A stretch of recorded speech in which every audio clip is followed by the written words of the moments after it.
ভিডিওটা টাকা শেষ খুচরা পর্যন্ত নেই, দেখেন। দুটো চকলেট রেখে কত দাও। চালাক ঠিক দোকানদার, আছে। খুচরো নেই কত 2 টাকা? 26 টাকা। তাই চকলেট ধরে দিচ্ছি। কত বিল হয়েছে? 26 টাকা। ঠিক। 4 টাকা খুচরা নয়, 4টা চকলেট রেখে দাও। দাও। ঠিক আছে। ঠিক। ওদের থেকে এতটাই 7টা বিরক্ত শ্যাম্পু হয়ে দাও গেছি। তো।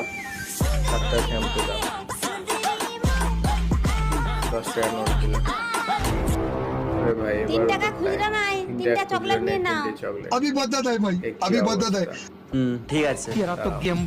এইভাবে কিছুদিন যাওয়ার পর আমার সাথে চালাকি, দাঁড়া আজকে দেখাবো মজা। আমার নাম নয়ন জানা। একটা সাবান দাও আর একটা বিস্কুট দাও। একটা বিস্কুট দিচ্ছি। দাও, একটা সাবান দাও। 15 টাকা। 15 টাকা। হাতটা দাও। হাত পাতো। ধরো আরে 15 ভাই, টাকা। কি অবস্থা? কি হলো? চকলেট তোমারটা দিলে কেন? চকলেট ধরে দিল, যখনই আমি 2 তোমারটা টাকা 3 টাকা ফেরত পেতাম তখনই টাকার দোকানদার বদলে তো চকলেট ধরে শুনেই দিতে, আবার। তাই আমি 15 টাকার বদলে 15টা আরে চকলেট ভাই, ধরে দিছি। কি অবস্থা?